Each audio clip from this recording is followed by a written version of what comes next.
Are we ready to roll? Okay, we are recording. All right. This is March 18, 2025. I am calling to order the Landmark Preservation Commission meeting. Welcome everybody here in person and joining us virtually. First thing we do is we introduce ourselves at the table. My name is, I'll start since I'm already talking. My name is Julie Johnson and I am a Historic Preservation Project Manager, and I was nominated by the community at large. Sure. My name is Chris McGinnis. I'm a forensic architect and I was nominated by the mayor's office. I'm Erica Warzel. I'm an architectural historian and preservation consultant nominated by the community at large. Hi, I'm George Dennis, a retired cop nominated by History Colorado.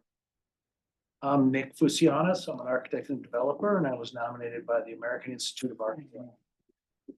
Graham Johnson, a preservation project manager nominated by the Denver Planning Board. And I'm Emily Hazen, designer and preservationist nominated by City Planning.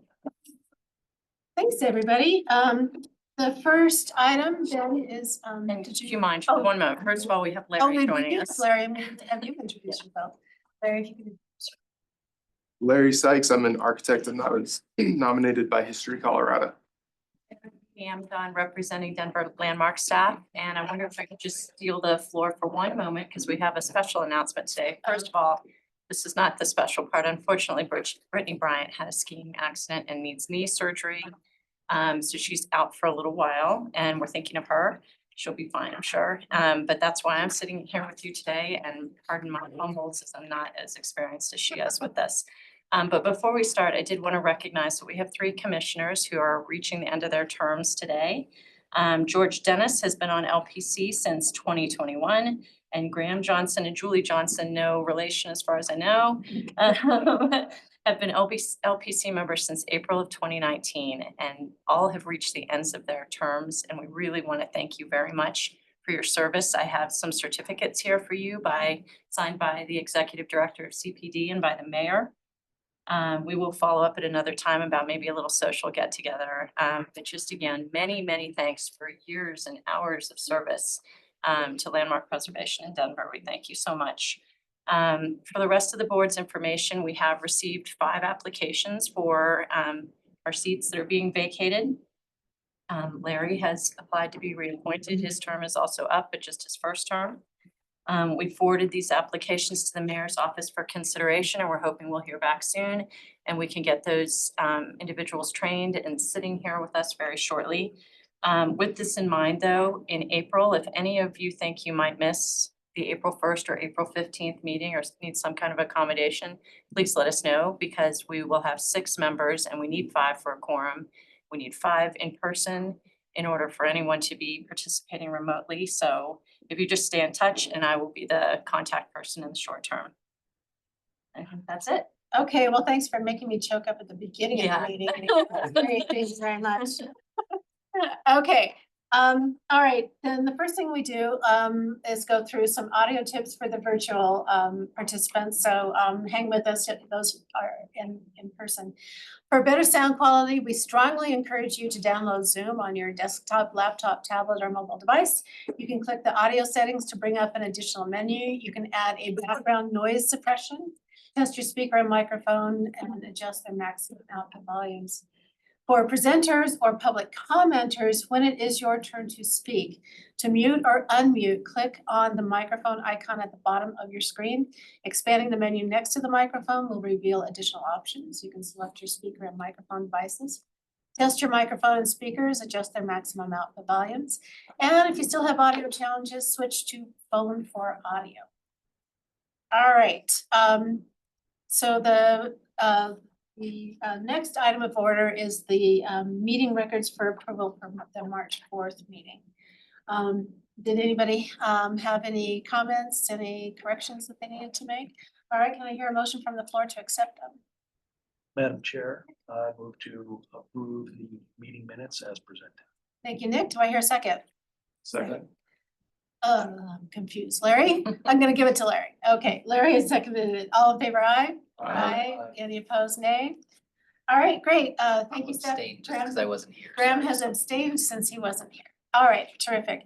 Let's talk about the public comment period, because we are doing it a little bit differently than we used to. The members of the public will have up to 2 minutes each for comments about historic preservation in general and for specific items on the design review agenda, business items, and discussion items. Further comments on these topics will not be taken later in the meeting unless allowed by the chair. Members of the public will have up to 3 minutes each for comments on public hearing items. We do not have any public hearing items today, but for the future reference, you'll have 3 minutes to comment.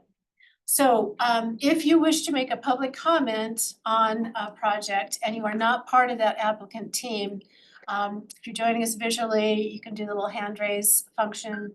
You can click to raise the button in Zoom. You can dial *9 on your keypad to raise your hand if you're joining by phone. You can email landmark@denvergov.org with your name and phone number if you are having difficulty with either hand raise option. All right, are either of you here to make a public comment on the project? Nope, okay, great. Taylor, do we have anybody that would like to join or to make a comment today? Nope, it doesn't look like it. Okay, then we'll go ahead and close the public comment period. And the next up is our consent agenda. These are routine design review items recommended for commission approval without discussion. Applicants with items passed on the consent agenda should coordinate separately with the landmark preservation staff to receive a certificate of appropriateness. There is no public comment for consent agenda items.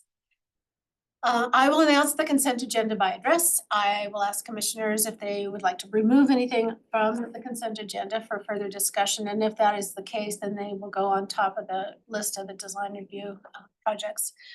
Commission members can announce any ex parte contacts and conflicts of interest on any items. Commission will make a motion and vote. And if your project is approved on consent agenda, you can leave the meeting. You can, of course, stay with us if you wish to spend the rest of the afternoon with us, but you do not have to. Just get in touch with your Denver Landmark staff person to get your C of A. All right, the consent agenda is 2023-COA-652 at 155 Humboldt Street in the Country Club District. 2022-COA-368 at 3055 Stout Street in the Curtis Park District.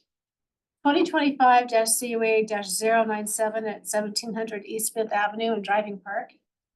2025-COA-131 at 2101 Market Street in the Ballpark neighborhood.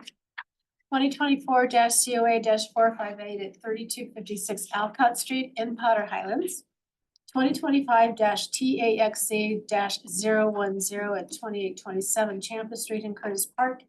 And 2025-TAXC-008 at 227 South Lincoln Street in Gulliver Lynch House. All right, first of all, commissioners, do you wish to take anything off of the consent agenda? No? Any ex parte, any conflicts of interest to disclose? All right, then do I hear a motion from the floor to approve said consent agenda as presented? Madam Chair, I will move to approve the consent agenda as written. Thank you, Graham. Do I hear a second? Emily will second it. Thank you very much. All in favor of approving the consent agenda as presented, say aye, please. Aye. Any opposed, nay? Any abstentions? All righty, the consent agenda has been approved as presented. And like I said earlier, any of you who joined the meeting for the consent agenda, your project has been approved. Just get in touch with your landmark staff person.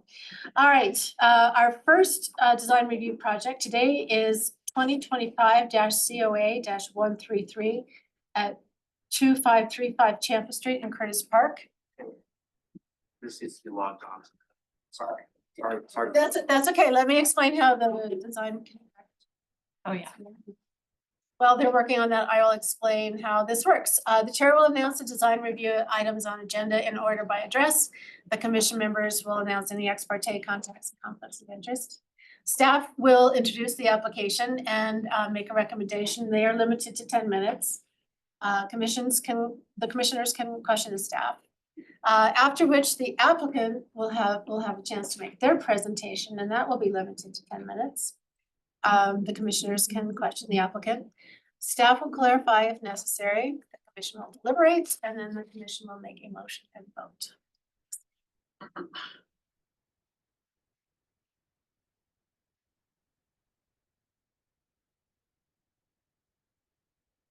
And Andrew is our first staff person. Thank you, Julie. I'm Andrew Abbey, Landmark Preservation staff. The first design review item we have today is looking at 2535 Champa Street in the Curtis Park B Historic District. Next slide, please.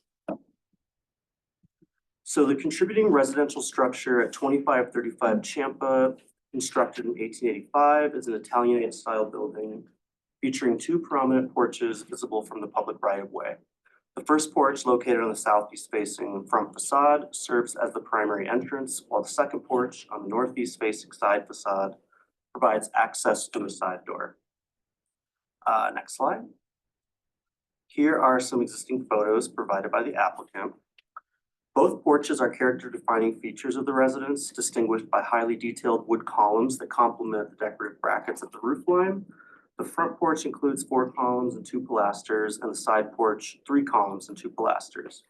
Currently, both porches have wood decking and framing. The single front porch step appears to be original sandstone or flagstone, whereas the side porch steps were replaced with non-historic concrete steps at an unknown date. The applicants have conveyed to Landmark staff that the existing porch decking and steps are deteriorated and pose safety concerns for their family and guests. Next slide. The applicants propose to remove all wood decking and framing from both porches and replace them with new poured concrete bases. The proposal specifies that the front porch step will remain in place, while the side porch steps will be replaced with new concrete steps. Additionally, the applicants plan to conduct minor repair work on the bases of several columns, as some have deteriorated and will require stabilization following the installation of the new porch base. The proposal does not indicate any changes to the dimensions of either porch. Next slide. Landmark staff have reviewed the proposal and determined that replacing the existing wood porch materials with concrete would compromise the architectural integrity of the structure and the historic character of the district. Given the significance of the porches as defining elements of the Italianate style, a change in material from wood to concrete is not compatible with the guidelines. Based on this assessment and the guidelines referenced in the report, staff are recommending denial of the project. Next slide. So the applicant did provide 4 examples of porches within the Curtis Park Historic District that appear to have been replaced with concrete bases. Landmark staff investigated each of these instances and found none to have COAs or permits. However, these could potentially be cases of illegal work, but due to the Curtis Park Historic District being designated in parts throughout various times from the 1990s and onward, staff cannot discern when exactly the porches were changed to concrete or composite decking. And next slide. And in summary, staff are recommending denial. Thank you for your time. Take any questions? Great, thanks, Andrew. Commissioners, any questions for our staff? Nope, okay, Thank great. you. All right, is the applicant here? Virtual. Virtual, okay, great, thank you.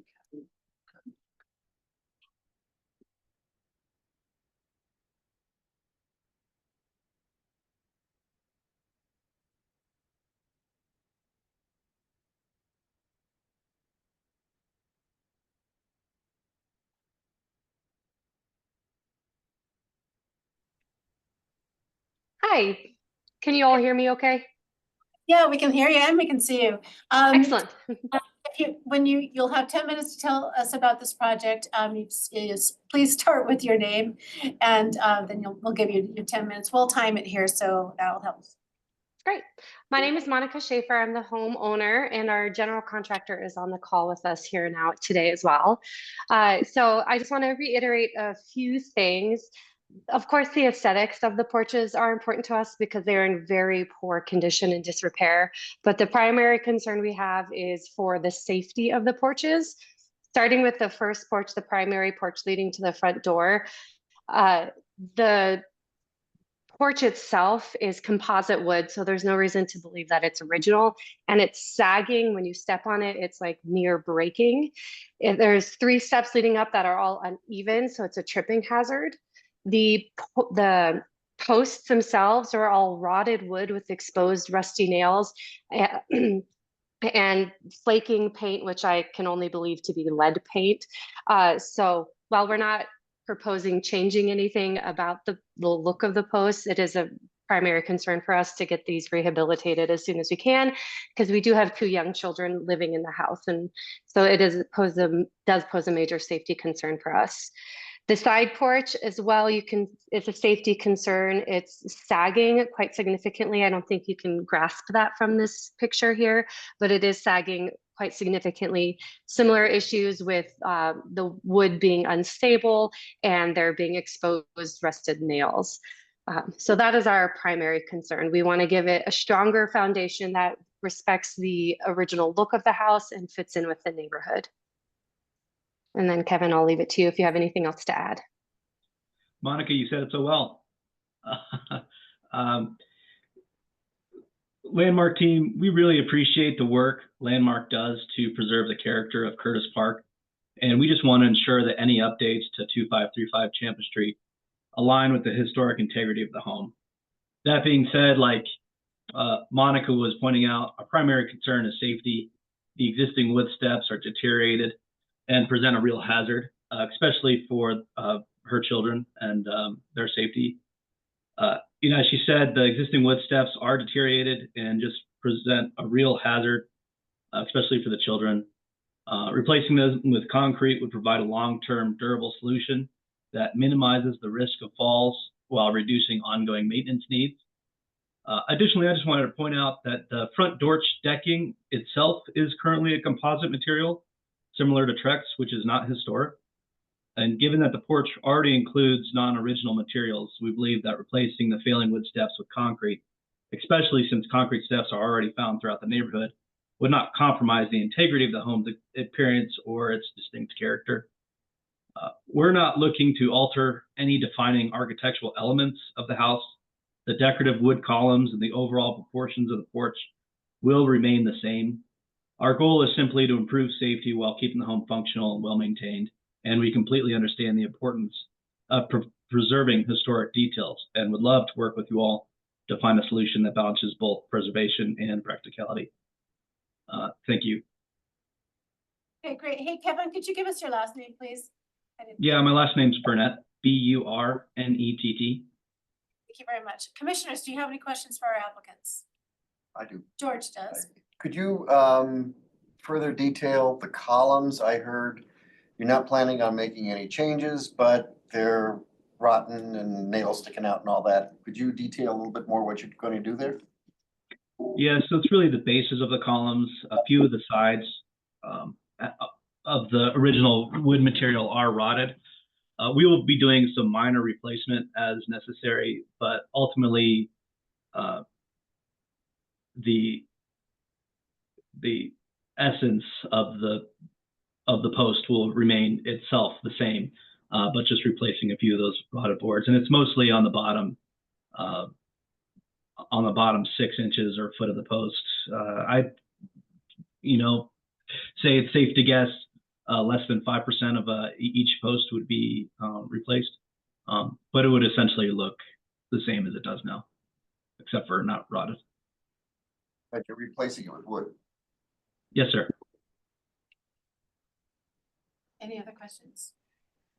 Yes, I have a question. Is there any reason that you've ruled out rebuilding the porches with pressure treated lumber and wood decking? I think the primary reasons we wanted to do concrete itself is more durable, requires less maintenance. You could be more environmentally friendly in that way, that we wouldn't be dealing with another rotted or issue here in another 25, 30 years. So more long-term durability. Sir? In the drawings that you provided, I didn't see any detailing on separation between the wooden posts and the proposed concrete for like a moisture barrier or any separation so that the wood wouldn't get deteriorated. Do you have any detail there?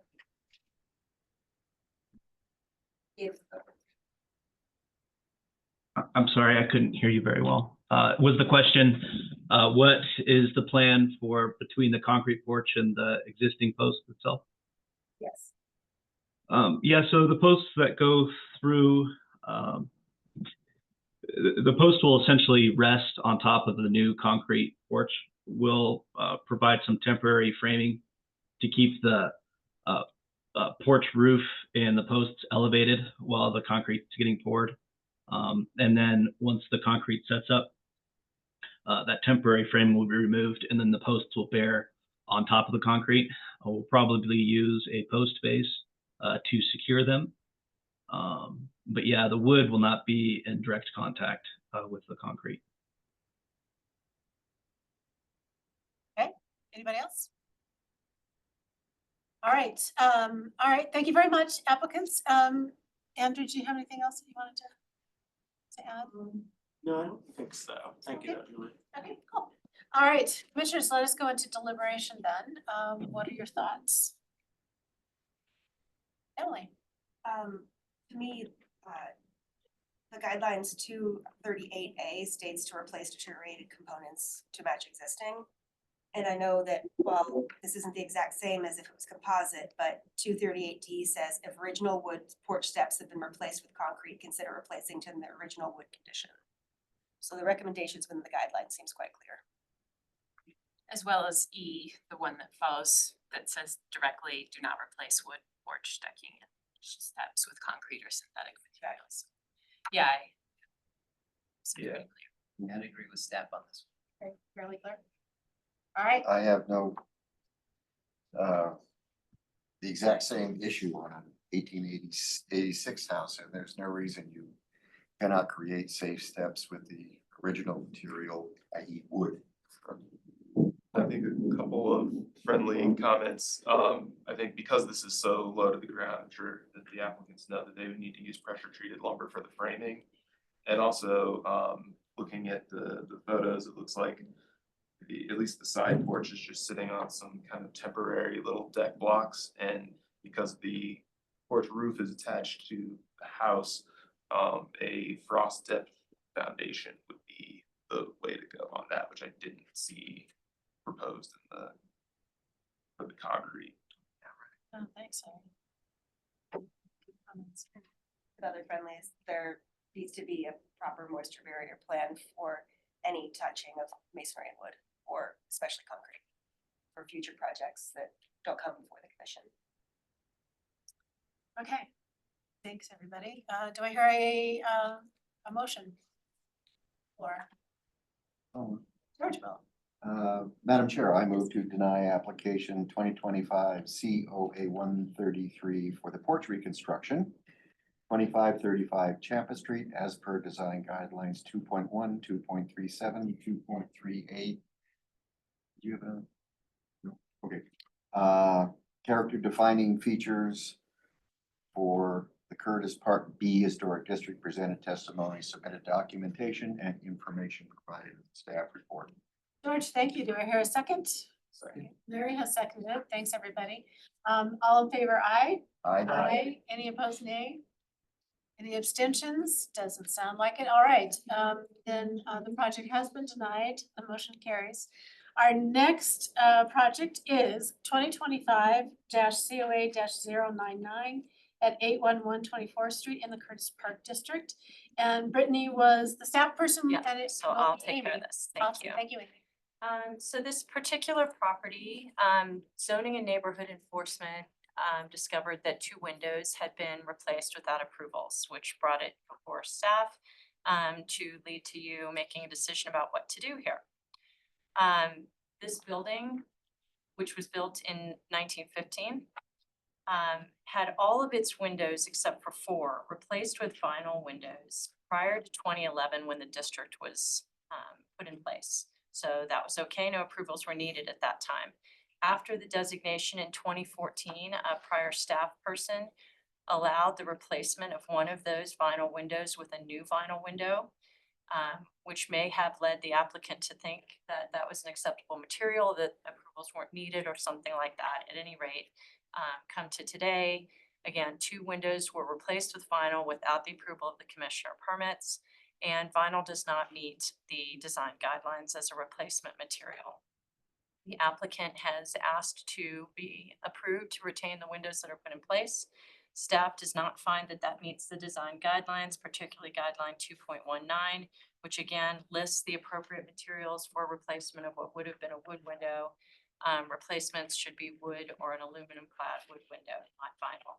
So with that in mind, staff recommends denial of the proposal and would work with the applicant to find another solution that meets today's guidelines. Amy, thanks. Commissioners, any questions for Amy? Amy, how many, there's been 3 replaced vinyl already? Is that- There are 26 vinyl windows in the building and 4 wood. I believe 2 of those 4 wood have now been replaced with vinyl, so we must be at 28 vinyl, 2 wood remaining, I believe, and the applicant may be able to clarify that. But obviously, the majority of the windows in the building are vinyl now. Thank you. Okay, any other questions for staff? All right, yeah, applicant, yeah, just have a seat and give us your name and we'll give you 10 minutes to tell us about. Could you put the building up, the one Yeah. that was, that one? Okay. So first of all, good afternoon. My name is Steve Anderson. I'm a partial owner to the Wolf Liner building at 24th and Stout. The reason I'm here is we're asking for a variance on allowing us to have aluminum windows that we've replaced. They were wood, they were falling apart. And I do believe, if you don't mind, I'll get up. These were the 2 that were replaced. I think that one was wood and this one was vinyl all at the time. Or vice versa, I can't remember, but that is that. Okay, so a little background. We purchased the building in 2011.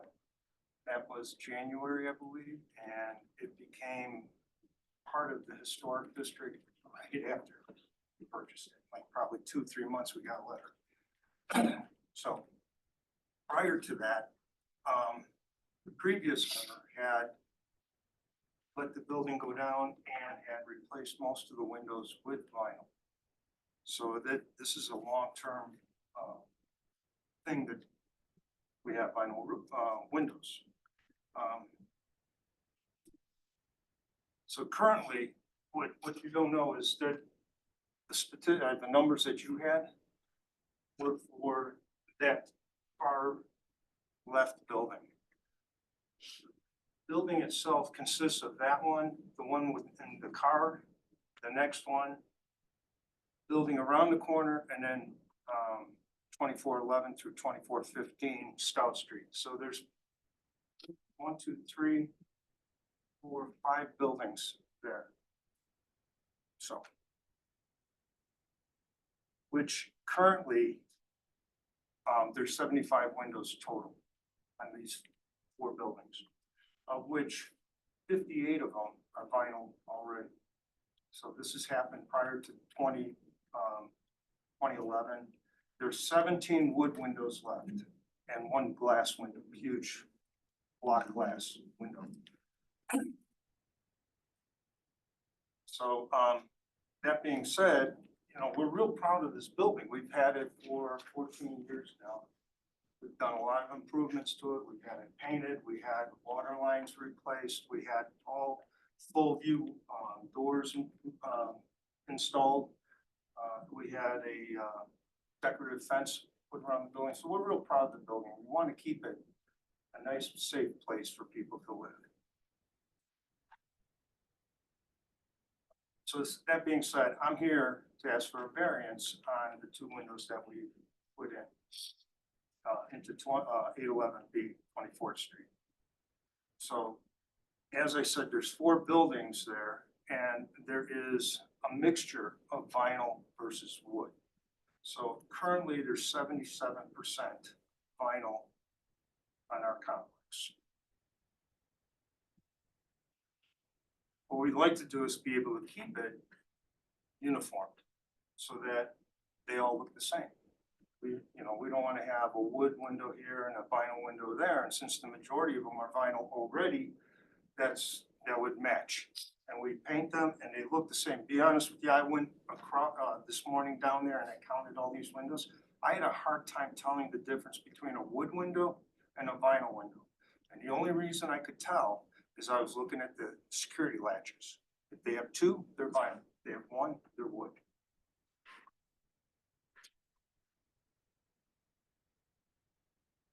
The other thing I want to mention is out of all these buildings, we went into the Curtis Park Historic District in 2011.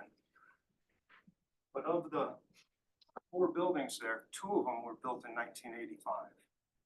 So the one with the car in front is a building that was built, I believe it was 1985. It could have been 1975, but either way, it's new, it's current. And if you go around the corner, there's another one which is also built at the same time. Prior to that, that was an area where they had carriage horses, you know, in the old days, in the 1920s. So that was actually a carriage garage for horses. They took that down and put that in there. I don't know how we call it. Okay. All right, so. 5 minutes, yeah.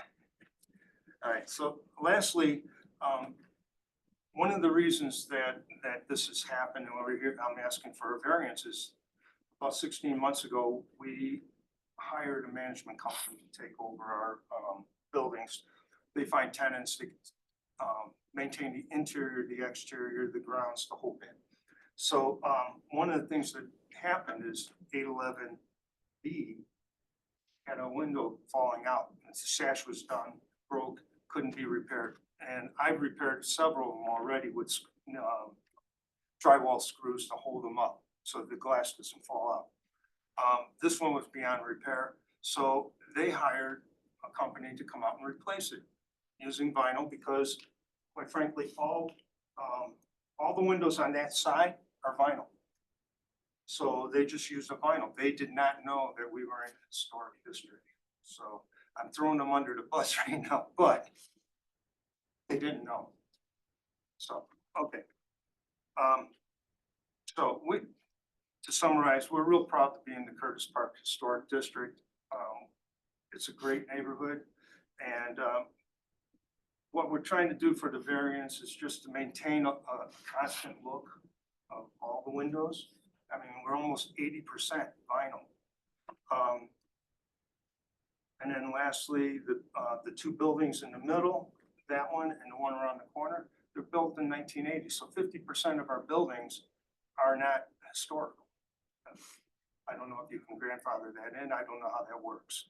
But if it's built in 1980, I don't know how that could be historical.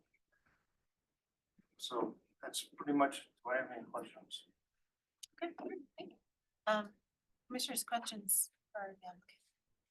Can you do the math for me one more time? The first, you said you had 78 total windows? No, I have 75 windows total. And then how many are vinyl? 58 are vinyl. 58 are vinyl? So you got 17 left that are wood, or you had one? Well, 17 are wood and one, well, and these are operable windows. What I'm saying is there's decorative windows, which if anything happens to those, they go right back to wood. I mean, we have a storefront at the beginning, right on the corner, 24th and Stout. So anything that is non-operable would go back to wood. So my numbers were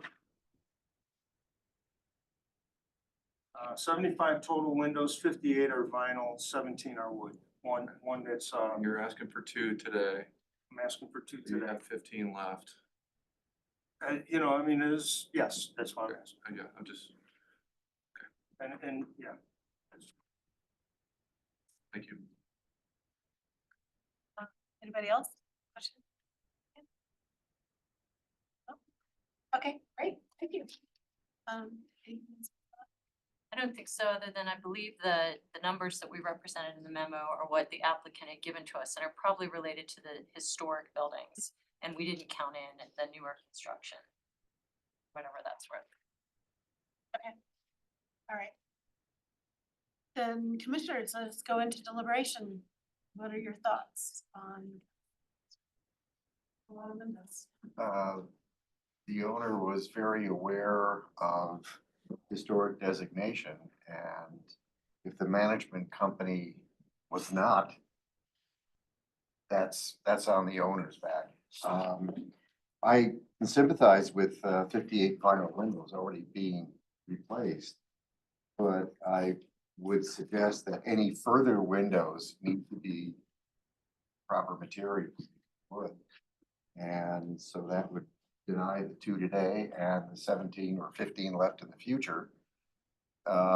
The applicant himself has said that they're very hard to tell a difference, and he doesn't want to have 2 different types of windows. I would imagine that from the street view, it would be hard to tell the difference if they were painted well and painted alike. So I'm gonna go with the staff on this one. Thank you, George.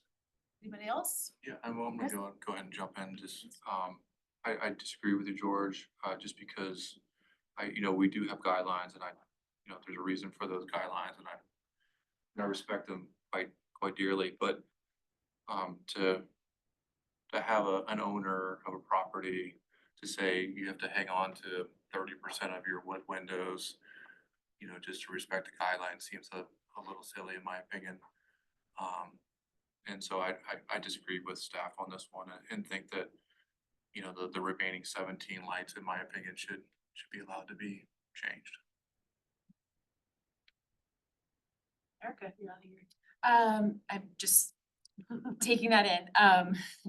I think certainly, well, the violation ones are never pleasant to deal with and certainly can sympathize with a lot of owners of the various reasons of why they've done what they've done. And I can sympathize with this idea of wanting a more cohesive look, although kind of my understanding of this is actually that it's a historic building that's kind of been unified through later construction. So I don't even know if I would even think of it as historically, it's all one building. So anyways, I think the guidelines are the way they are because having the historic wood windows there, and if they're not repairable, something in kind to replace them, helps evoke that original design and architectural features that might be lost entirely if we're allowing them to fully replace them. And so while it's not an easy thing to, disregard the reasons why it was done by the owner and various miscommunications or what have you, I also side with staff and it should be denied at this point. All right, on this side of the table. Derek. I agree with Chris and disagree with the other commission members that agree with staff. And the reason is, and I also agree with Chris about the importance of the guidelines, but overarching is logic. And it is logical, I think, in this instance, for the owner to assume that since 80% or whatever majority of his windows are already vinyl, they were done before the historic designation, and he's looking to just make a unified whole of his asset, that it makes sense for him to come to the conclusion, even without an application, that it's okay to match the ones that are already there. And so for that reason, I would support the variance. Okay. Larry, what? I'll take the other.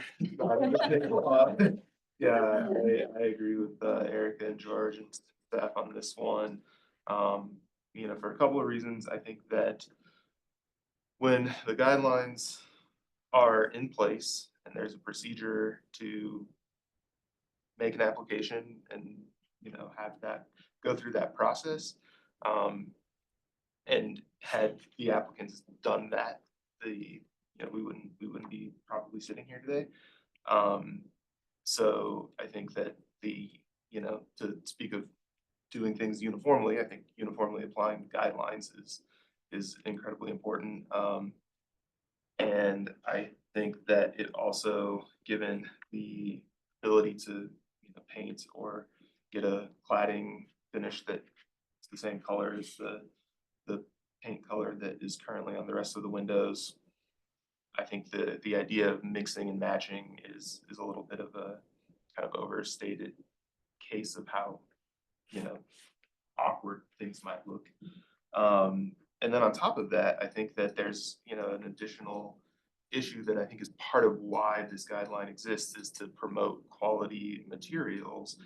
And one thing that, you know, being in architecture for almost a couple decades now, I know is that painting vinyl windows is not a long-lasting solution for having a finish on those windows. That paint's gonna peel and flake. And whereas a painted wood window adheres the paint more, or an aluminum clad that is pre-finished, that finish will hold up. So, yeah, I think that this is exactly why we have that guideline. Great, thanks. I am on the side of staff and Eric and Larry and George, specifically because the guidelines are clear and well, you know, and our mandate is to follow them. But, and I also think that can't really have both sides of the coin of you're doing it for consistency, yet is already so consistent, you can't tell the difference. Like that doesn't have a logical consistency. Brad, did you have anything to add? I don't know that I have anything new to add. Okay. For the record, I have an old house with vinyl windows in it, replaced before I bought it, and they're painted. Anyway, so I'm sympathetic, I guess, to say, and, you know, we do see these often. Unfortunately, it's really clear that vinyl is just not an appropriate material. And I think even if it was done prior and these were the last two windows and the whole building was vinyl, it would still be contrary to the guidelines. So, not a fun situation where it's pretty clear, unfortunately, for us as commissioners. I just want to say one thing. I think if the guidelines were always clear and there wasn't these gray situations, this commission wouldn't exist, right? That's why we're here, to make these decisions, and it's not just black and white.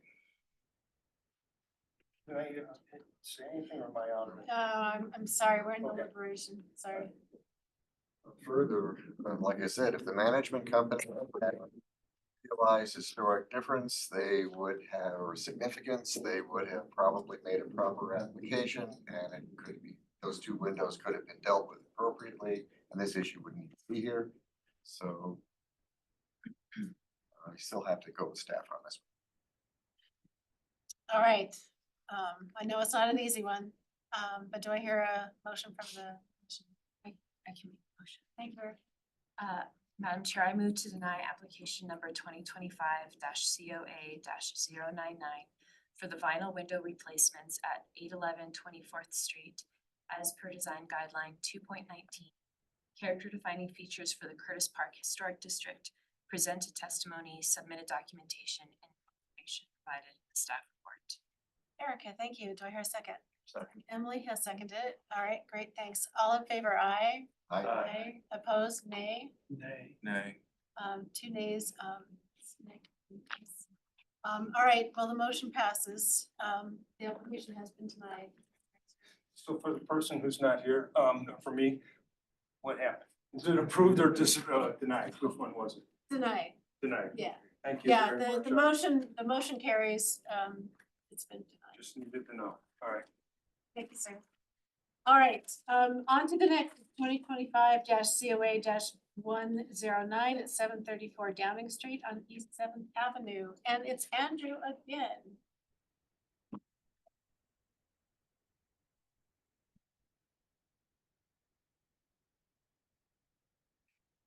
Hi, everyone. Andrew Abbey, Landmark Preservation staff. We'll stay on this slide for a minute. The 734 North Downing Street is a contributing structure in the East 7th Avenue Historic District. On August 7th, 2024, Landmark staff issued a certificate of appropriateness to the applicants approving the removal of one existing basement window. The approval then allowed for the alteration of the sill height to accommodate a new casement egress window and an accompanying window well. The next part of this, the timeline is a little wonky, but I did my best to get it in the correct sequence of events of what happened. So fast forward to November 18th, 2024, a ZNIS inspector observed that windows were being replaced and exceeding the approved scope of work. As a result, a notice and stop work order were issued, followed by 2 additional notices on December 17th and January 6th. Separately, on December 2nd, 2024, a building inspector responded to a phoned-in complaint. All these records are listed on the application if you want to look into them, and found that work being performed exceeded the approved permit. This resulted in the issuance of a separate stop work order on that same day. In early January 2025, the applicants reached out to Landmark staff to provide context on the situation. According to the applicants, their original contractor was replaced, and in the transition from one crew to another, all windows and doors of the primary residence were removed without approval or permits. Landmark staff instructed the applicants to document as thoroughly as possible the changes that had been made without authorization. Next slide. So within this window door violation, there was also a fence that was put up without permits. However, staff have reviewed this and determined that they do meet the guidelines. So there is more information about that in the staff report if you'd like to read about the fence, but this site plan was there to show you its location. Next slide. So since all windows and doors have already been removed before Landmark staff became aware of the situation, the question of whether the replacement is appropriate is a moot point, as the original window and door units have been discarded. Staff is deeply concerned about the loss of historic materials and the significant alteration to the property's historic character. Given the circumstances, staff is presenting a recommendation to the Landmark Preservation Commission on the best course of action moving forward. So the attached application includes photographs of the currently installed windows, elevation drawing set marked up with specific locations for each unit, and a window specification / order sheet indicating that all existing windows were replaced with Pella brand pine clad units. All of those can be found in the staff report, and it might be easier for you to zoom in on your own computer at the elevations. They're a little small up there. And then similarly on the next slide, it's just a continuation of the elevations showing the windows and what they were replaced with. And next slide. So in summary, staff wants to reiterate that no approvals or permits were granted prior to this work being done, which combined with the loss of historic fabric, staff are recommending that the unpermitted windows remain in place as they are compatible with the guidelines. However, this is not our normal process. With that being said, staff are recommending approval with conditions, with the condition being that all newly installed windows are recessed 2 inches into the wall plane. This might be the case now. However, staff was unable to discern from the information we had if this is in fact the case. Thank you. Commissioners, any questions? Sorry, go ahead. No. Please. I guess just maybe more for those listening in, but also for our own clarification, that this project is different from the one that we just talked about, in that the replacement windows would meet our guidelines if they had been approved through our permitting process, and we had agreed that the existing windows were either not historic or were beyond repair. Is that correct? Yes, that is correct. The commission, when looking at 3 or more windows, also requires a window matrix that we would have recommended to the applicant to do. But yes, everything you said is the correct procedure. Thank you. They're a little bit ambiguous, the conditions, because we don't know whether they're recessed 2 inches or not, right? And so those, I'm a little, can you have any clarification on that with those conditions? I think that would be a good question for the Yeah. applicant. Okay, thank you. Okay, great. Commissioners, any other questions for staff? All right, Thank you. is that your project? Okay, great. Well, you probably know the routine by now. Please just have a seat, give us your name, and you'll have 10 minutes to tell us about the project. Yeah, first of all, my name is Evan Miller, and yeah, I'm the owner of this project, of this house. I'm relatively new to restoring historic homes, started that last year.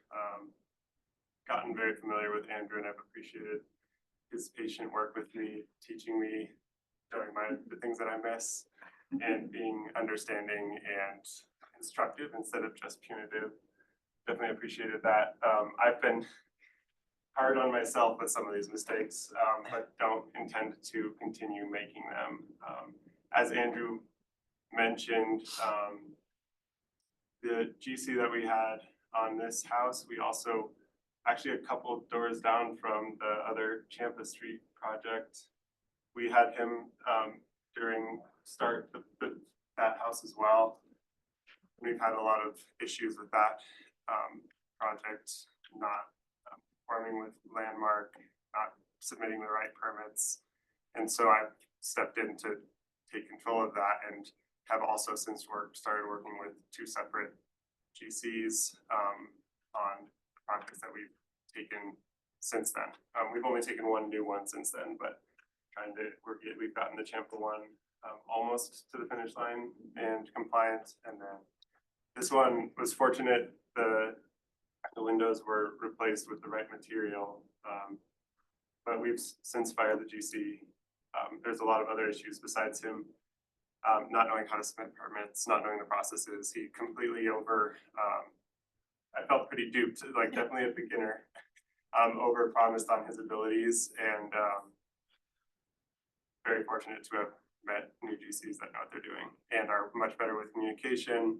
We are learning the processes, but definitely some rookie mistakes that have had pretty major ramifications.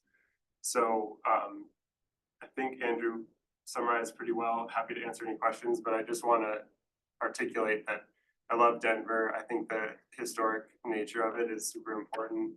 I appreciate that you guys in the commission exist to help keep it there, and our intention is to comply with this house and with the ones moving forward. I do have another project that I'm pretty much included on as a minor partner, simply to make sure we're complying and that we don't run into these pitfalls, because there are other professionals that I know that have heard the stories from me and know that it can be a big issue. And our conclusion with that house, which is just a couple blocks down, is to restore all the windows, not replace any. So trying to learn, that one's going a lot smoother. And then as far as these windows, happy to answer any additional questions you guys have.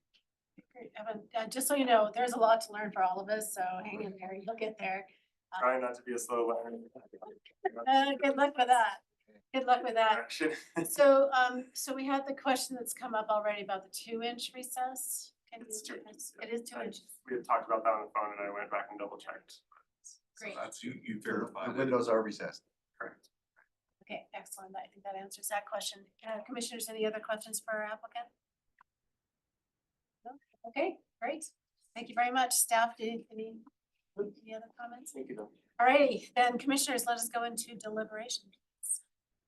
What are your thoughts? I guess I had a procedural question. If we know, or we have been informed that windows are recessed 2 inches, do we need that condition? I would say not. I would, yeah, I just wanted to put that in there to make sure, because that's what we require for all new window installations on historic Or structures. do we want a verification of it? Do we Well, I want? have a bit of a question Yeah. on that, because on on sheet A 2.4, there's a little thumbnail of an image of looks like a back part of the house that has some windows that look like they're flush set in the wall and kind of a vertical wood. Upstairs. Yeah, it looks like it's up on a second I looked at a couple, I guess I didn't measure them all. That one is, it's a non-historic piece of the building. That was an addition, and it has wood siding instead of brick. Yeah, it's the So wood. that may side. affect that. I'm not sure of our ability to recess those by 2 inches. Larry, do you know what that 2 inches measured from, like what that recess is? Is it from the face of the cladding, or do we know what it is? Correct, is my understanding, and that it's also pretty flexible on double hungs that you can measure to the bottom sash, so that, which is already a bit setting. But it looks like these are sort of flanged windows that even actually stick out beyond the siding, so I think we should leave the. Leave the condition on. in. Okay, all right.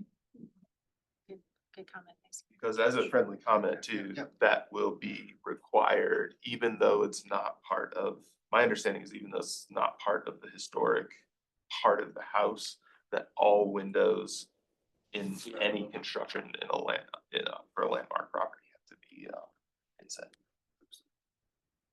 Any Yes, I guess maybe I missed a couple. No worries. Any other thoughts, commissioners? I think the way the windows were ordered without trim from Pella to, you know, typically if that jamb is replaced, you're getting new casing and that kind of thing, but otherwise it would make sense that they're set inside those existing frames, the way they would also reinforce the 2-inch recess, Yeah, so. sure. Alrighty then, commissioners, do I hear a motion from the floor? Motion, Thank you, Larry. Madam Chair, I move to approve with conditions application number 2025-COA-109 for the window and door replacements and new rear yard fence at 734 North Downing Street as per design guidelines 2.15, 2.16, 2.19, 2.23, 2.24, 5.2, 5.6, character defining features for the driving park historic Wait, district. sorry, I made a small typo Oh. in that staff report. I wrote driving park. It's East 7th Avenue. Sorry, I just didn't want the wrong thing to be said. Okay, So does he finish it and then we do a friendly amendment? let's just do that. Go ahead and finish that. Presented testimony, submitted documentation and information provided in the staff report with the following condition. All replaced windows must have a 2-inch recess into the rough opening as measured from the exterior wall plane. I will second, and I will make a friendly amendment that the district be the East 7th Avenue Historic District. I accept. Excellent, thank you very much. All right, commissioners, all in favor, aye? Aye. Any opposed, nay? All right, Great, you're on your way. thank you. Well done, Evan, and good luck with your other projects. I guess we'll see you later. Yeah, I'm sure we will. Okay, great. Well, good luck. All right, and our last design review for today. 2025-COA-167 at 2070 Colorado Boulevard, number 333, Dr. Margaret Longhouse. Amy. Yes. Okay, so this application is for the proposed construction of a new detached ADU.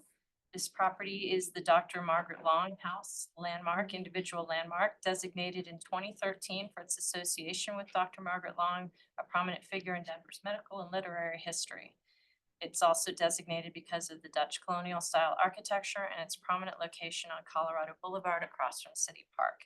The home was constructed in 1908. So this is a complex property because initially Dr. Long owned lots 5 and 6, I believe, where the Dutch colonial home is. And then later she acquired lots 7 and 8, where the original lot is the brown, the 7 and 8 is the greenish area. And then the gray area is the overall zone lot in its entirety.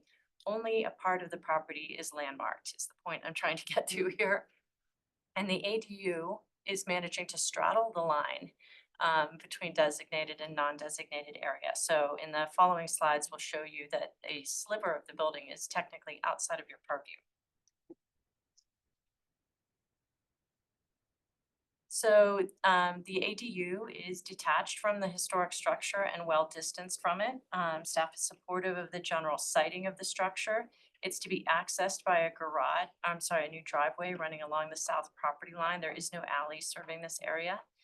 So the ground level of the ADU will be a garage that is side loaded, and then above will be the ADU living space. And approximately 6 feet 5 inches of that southern sliver of the ADU, again, is outside of your purview area.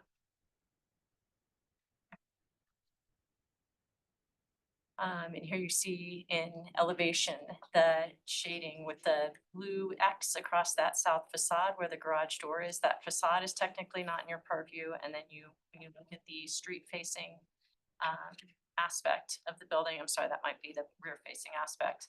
You're again seeing that blue colored slice that is not in your purview. So overall, again, staff is supportive of the siting of the building and the scale of it relative to the historic structure.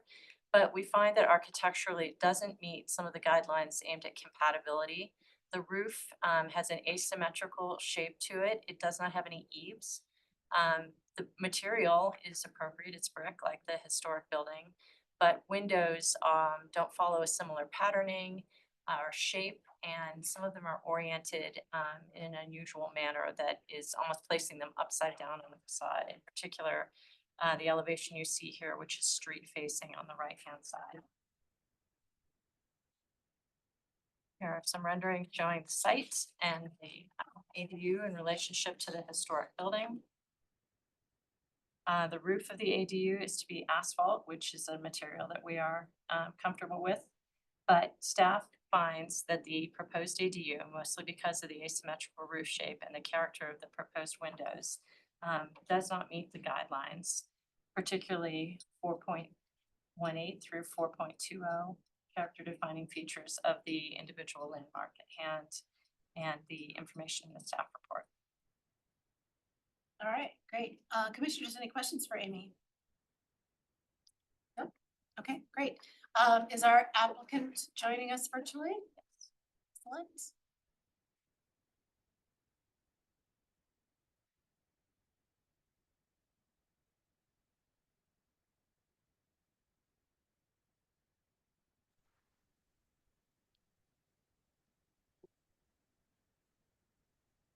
Hello. There. Hi. If you, welcome to the Landmark Commission. If you could give us your names, please. We'll give you 10 minutes to tell us about your project. Great, thank you.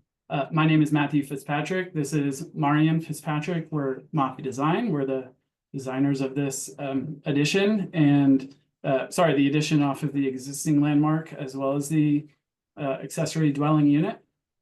We appreciate you hearing our testimony today and for your guidance and ultimately your decision on this design iteration. The owners obviously want to build an accessory dwelling unit. We've worked with the owners closely to firstly move the existing property line of lot 7 as far south as we can, away from the existing landmark. Lots 9 and 10 are now the minimum square footage for a USU E lot size, which is 7,000 square feet. So we've made the southern zone lot as small as possible and the northern zone lot as large as possible, given that there are 6 parcels. Historically, we wanted to highlight the chain of title and ownership of Margaret Long, her ownership of these parcels, primarily to provide latitude, an opportunity for design review latitude. While we obviously respect the fully landmarked parcel, we think that this was these parcels were determined to lot all the way to lot 7, mostly out of convenience, because that was the zone lot at the time of the owner's purchase of these 2 zone lots. So we just wanted to highlight the ownership of lots 7 and 8 and Margaret Long's history of ownership of that. She didn't own those 2 zone lots until much later in life, and she only owned them for 8 years before her death. And so we think that this accessory dwelling unit does respect the existing landmark in that it is outside of the original parcels of Margaret Long's ownership and the home's landmark. To move on to the design specifically, obviously this landmark is a challenge in that the existing house is very unique in its own right. It has a very unique roof line. It has all brick, but it has some, whimsical railing elements, and it has its own identity and presence that provides a unique architectural challenge as well as an opportunity. We have worked very hard to simplify this design to brick with an asphalt roof, really. There is an asphalt roof on the existing landmark house, so we wanted to respect those materials as well. These radius top windows not only are derivative of the original landmark house and the main primary facade to the south, or the south side of the original landmark, but we also wanted to provide a playful aspect to that by providing radius bottom windows in order to not only architecturally reference the original landmark, but to further distinguish and give the ADU its own unique identity in a way, in the most conservative way that we can think. I just want to highlight that the ADU itself is a challenge siting in the east-west direction because there is a Denver water access easement to the south. Sorry, I'm so sorry. Denver water access easement to the east of the ADU. Since there is no alley, we lose approximately 10 or 11 feet. I can't remember exactly. It's on the site plan somewhere. But we are pushing the ADU past the rear 35% by a number of feet. So I did want to highlight that. That is also something we're asking the Landmark Preservation Commission permission for, since it does infringe on the front 65% of the zone lot. It's an unfortunate burden for this property in that most of the Denver water access easement is on the owner's side of the sewer line. We have also worked with respect to the floor plan in that the main entry to the accessory dwelling unit is to the east, so that there is not a stair visible from the south or west facades or north facade. So we are trying to hide or obfuscate the primary entrance to the east to kind of simplify. We thought it would detract from the aesthetic of not only the Landmark house, but also the accessory dwelling unit by having the stair on any other facade other than the east. So that's yet another reason why it's pushed west just slightly, is because the access stair to the ADU is indeed to the east. In plan, we have the bedrooms to the west as a result of that. And we've also placed the workshop to the west as well on the first floor, so that the garage door is further to the east and a little bit more, I guess, out of sight.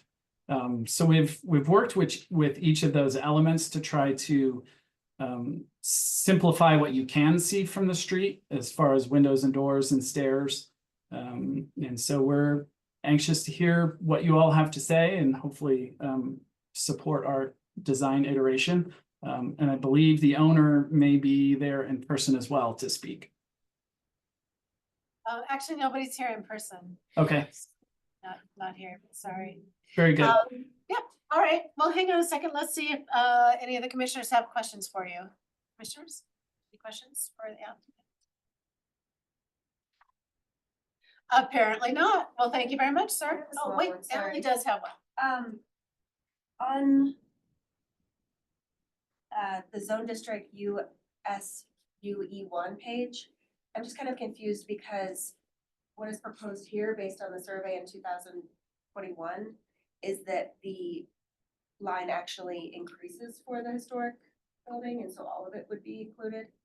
I just guess I just kind of want clarity on that. Are you proposing that the entire ADU becomes part of on the Landmark property based on the change in the line?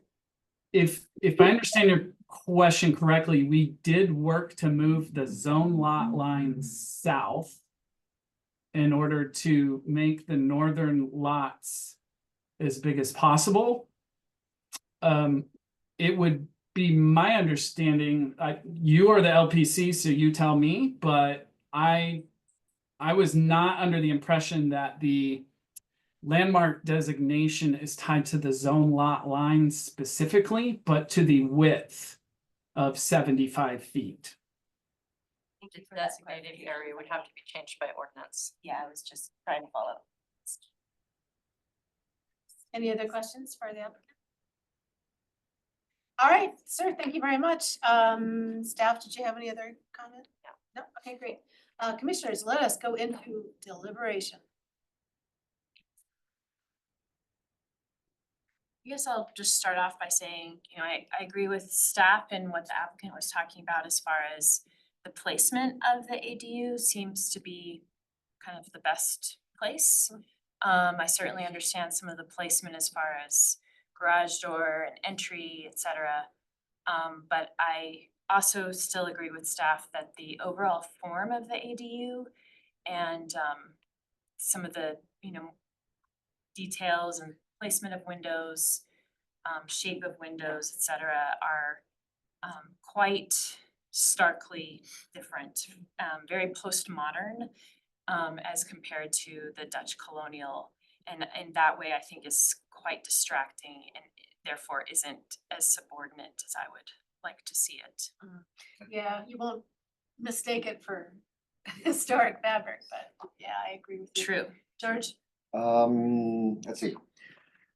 Okay, if the 6-foot incursion into the historic zone lot, I mean, if that's the case, guidelines are much stricter on individual landmarks as opposed to landmark districts. So if that is the case, then I also agree with Erica that the massing and the style of the building doesn't really speak well to the original historic property. If there is no incursion, then that's a separate property. It's not an ADU. And maybe arrangements can be made to do that. But as it stands now and as presented, I have to agree with staff. George, thanks. Who else? I guess I just would like to, individual landmark versus historic district. I don't believe there's anything in the ordinance or that says we treat one differently than the other, but in my mind, it's that the context of the individual landmark is smaller than a historic district. And therefore, what it can absorb is maybe a little different than what the historic district can absorb. Yeah. And so in that way, I think it is different in that, yes, we're not looking at adjacent properties and how they relate to this. We are looking specifically at this landmarked building that's a Dutch colonial and its own ADU. So just wanted to put that out there. That's well put. Do you mind, Amy, do you mind bringing up A1-16? I think it's just the elevation. I'm just kind of looking at it, and I wanted everybody else's, and I agree with everybody else's opinion so far. Yeah, I don't think I have. You don't have it. Anyways, it's the front elevation of the historic building, the historic house, the Dutch colonial style with the new ADU, and it's just a really stark contrast between the two. And so I'm just in agreement with staff and the rest of the commissioners' opinion so far that it just seems like there could be more effort to make a complement to the original house. I think it's a really, really cool house with that Dutch colonial style and those huge columns and those kind of unique dormers. And I think that there's a really unique opportunity here to kind of play off of that. And I'm hoping to the future, if it's denied, future iterations will take advantage of that. Yes, thanks. Who else? Graham? I'm glad that Erica mentioned postmodern. I was, thinking the same. And to Chris's point, that, you look at the front elevation and you have that porte cochere and it steps down in scale and it just doesn't seem to quite respond, I think, to what you see from Colorado Boulevard, which Yeah. is pretty prominent, Yeah. it's set back. And so I think that, 4.19 is really the crux of it. And the mass and form, maybe something to work with, but that detailing without any overhanging eaves and upside down windows feels to me almost to fly in the face of 4.19 instead of engage it. So I think that would be my recommendation. I think the stacked bond brick, while it's a small thing and it's on the back and it's in an easement that's not visible, also struck me as something that doesn't really harmonize with the Flemish bond or that Dutch colonial detailing. Again, that's not visible. I think that's more a friendly comment, but, yeah, I agree with staff. I agree with previous comments. Okay. Nick, Larry? I don't have anything to add. Yeah, all I was gonna say was when I saw this one, it reminded me a bit of, there was a project in Curtis Park, one of the infill projects on the DHA site. Oh, yeah. That had a similar kind of process as I imagine this is gonna go through. And you know, and I appreciate and I can totally relate to the design kind of direction that I think both of these applicants were going. But unfortunately, yeah, I agree with, you know, the rest of the commissioners that as far as this specific set of guidelines we have, the way that this commission is structured, it's impossible to approve it. Alrighty. All right, commissioners, do I hear a motion? Madam Chair. Graham, your last motion. Out on it. I move to deny application 2025-COA-167 for the accessory dwelling unit at 2070 Colorado Boulevard. Per design guidelines 4.18 through 4.20. Character defining features for the Margaret Long House, presented testimony, submitted documentation, and information provided in the staff report. Thank you. Do I hear a second? George has seconded his last second. All right. All in favor, aye? Aye. Any nay? Any abstention? All right, the motion passes, but the project has been denied. All right, that is it for our design review projects. Are there any discussion items? No. No? Any business items? Nope. All right, I adjourn this meeting. It is 2:17 PM on March 18th. Thank you, everybody. Thank you. Thank you. Julie. Miss you. Thank you. You too.